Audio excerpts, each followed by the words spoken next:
All right, there was another question that is not on my planner here because it was in the Facebook group. And I'm just going to zoom in and then I'll share the screen again for those who are playing along at home. And this was from Julesy. Hello, friends. Hi, Julesy. I'm hoping to get your thoughts on a car dilemma we have. My partner and I have been sharing one car since mine was written off 1.5 years ago. The car we now share is a 2009 Toyota Hilux with 300,000 kilometres on the clock. So I had a quick look and I did ask her where she's from. She's from ACT. That's probably, I would say, worth 10 to 15K. So I'm just going to write that down. In the past year, we've put just over 10K into repairs, and today's service costs another 2K. We've now been told it needs to go to a specialist diesel mechanic for a leak, which will be another big expense. And I'm just going to write a quick question. She might reply before we finish the episode. What was the service that was 2K today and expected repair cost? Because that's, and just on that, I'll finish reading. My question is, at what point do you stop pouring money into an older car and decide it's better to replace it with something newer and more reliable? The tricky part is that we're expecting our first baby. Congratulations. What an awesome experience to have your first child. Every child is amazing, but the first one, it is particularly special for you and your family if it is the first in the broader family. So I was planning to buy my own car around April. I have 20K saved for that. We don't want to finance anything or dip into our emergency fund, which leaves around 13K for a second car plus whatever we can sell the Hilux for. Okay, so we've got 20K for one car and 13K for the next one, and we'll just assume the Hilux is 10K. So that's 23. There's two 20K pots. We'll just say that. Awesome. So I would love to hear your input. What would you do in this situation? What are some reliable secondhand options, or how would you strategize this so we make a smart long-term decision without overstretching ourselves? Would you just repair the Hilux and hope it stays good for a few more years? So, Jules, thank you so much for writing it. And there's a heap of comments. I asked, just to clarify, does he need the car for work? Her partner, yes, he does. In a perfect world, we would love to stick to Toyotas or something of similar reliability and have an SUV for longer trips with the family and a smaller car for day-to-day commute. We plan on having more kids, but for now we don't need a bigger car. And I was just clarifying the emergency fund. Okay, so a couple of things that I just want to highlight here, because money, cars, everything's emotional, right? So what can happen is this $2,000, today's service costs another $2,000. We need to know what was changed in that service. Was it routine pads and discs? Was it new tires? Was it, it should have been a cabin filter and an air filter. But if they were like, well, we had to replace the back diff as part of this service, part of that cost might have been $500 or $600. But I guess what I'm saying is that service of $2K today, that would have been, it would have had to be something that you'd replace on most cars. So discs and pads, I would imagine, shockies. So it's more of a concern this service costs $2K if they're like, oh, we had to replace the head gasket or something weird like that, because that's starting to actually not be a service cost. It's like an actual repair cost. And we've now been told it needs to go to a specialist diesel mechanic for a leak, which will be another big expense. Now, we need to know, and I've asked the question, the breakdown of the service costs and also the approximate other big expense. Ordinarily, a Toyota Hilux that's diesel, this car should do another 100 to 200 Ks, right? There's not an issue there. So I think what we need to do, and I get it, in the past year, we've just put over 10K into repairs. Yeah, what was repairs? Because if it was the shockies and some drivetrain stuff, like that should be pretty good. And then the service today, we need to know what that is. But I'm in the school of thought that I'm into. Just let's forget the Hilux for a moment. You need a car that is for your second car because your other car was written off. And someone did mention, and I'm just going to go to car sales website, RAV4 under 24,000. Let's have under 25,000.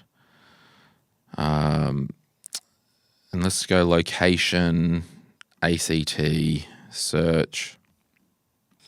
There's one here, 2017 for 20 grand with 129 Ks on it. Let's try and get, how can we filter this search? So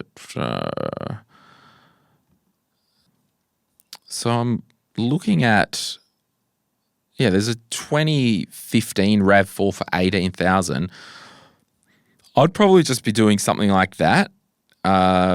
Secondhand Toyota, there are actually good cars. Yours have done 300K on it, so it's fine.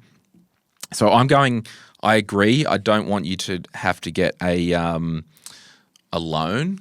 Go and see if you can get something reliable for under 20K like you were planning to do. When it comes to the Hilux, I'm probably seeing what the price is for the repair with the diesel mechanic. If it's under 5 grand, I'm probably doing it and keeping the Hilux for another couple of years, because that can be the runaround beater that your husband uses for work. Because you have spent 10 grand on repairs. This is just an emotional time. I get it. My car, something happened, like the battery went. And you're like, oh, it's such an inconvenience. Oh, I've got to get rid of this car. But no, that happens in every car. So my gut feeling would be there's two options. Fix it and get on with, like, just knowing that, we'll keep it another year and see what happens. And get the advice from the diesel mechanic. It should be fine. Or if it's not, if it is over $5,000, potentially just go and trade it in on another car under 20 grand that he can run in on, because you should get around 10 grand for that. But yeah, I think when all this is washed up, 2 cars owned outright. I'm not a big fan of getting the newer, quote unquote, brand new MGs or the BYD Atto 10s, like the entry level stuff, just because it's brand new for 17 grand or whatever with 7 years warranty. They're still cheap built cars. And my own philosophy is I'd rather get a secondhand quality build that's a little bit older than a brand new with warranty that is cheap and has the new car toxic smell that people like. So that's what I'm doing. How would you strategize this so we make a smart long-term decision without overstretching? Yeah, I think get your car now, or if you can wait till April, do that. Keep saving. That should last, that car. And the thing is with cars, so I'm in a similar type of predicament at the moment. If you're a regular listener, you'll have remembered on the show I had an agreement with John and Rach because I want a new car, and because I sold the Volvo and I've just got the Ranger now because I woke up one morning and I was sick of having two cars because I need the Ranger to tow the boat because the boat's 3.5 ton.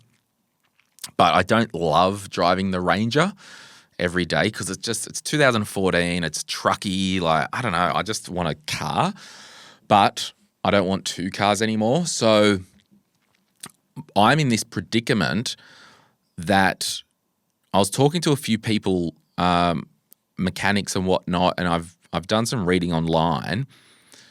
The Rangers that I've got, the 2014-ish, at around 180,000 Ks to 200, the engines, the 5-cylinder diesels, can go pop and literally die. So to replace that engine with a secondhand one is around $8,000. Now the car's probably only worth $20,000. I'm not particularly in the mood to throw, on a broken Ranger with the engine worth nothing, probably worth $5,000. I'm not really in the mood to throw $8,000 at a car worth 20. So while I know that there is a bit of and it might not happen as well. I could get 300,000-400,000 Ks out of it, but I'm just thinking because I drive the boat and that's a full loaded, like 3.5 ton is a big chunk of weight. In the back of my mind is like, oh, I do want to get a newer car that's nicer to drive. So I'm looking potentially maybe the BYD Shark next year that has a 3.5 ton towing capacity. I'm also looking potentially at a Volkswagen Auto Group, a Volkswagen Touareg, which tows the 3.5 ton. So yeah, I get it. I'm in this, but I'm not going to drop everything out of fear now and get rid of it. I just know, I think in the next few months, the time with this Ranger, I think I want to move it on for a number of reasons. So I get it. And yeah, it's been a good car, and I own it with cash. So we'll see if Julie replies at the end of the episode. But let's now, 24 minutes. We'll have a break and I'll be back right after this.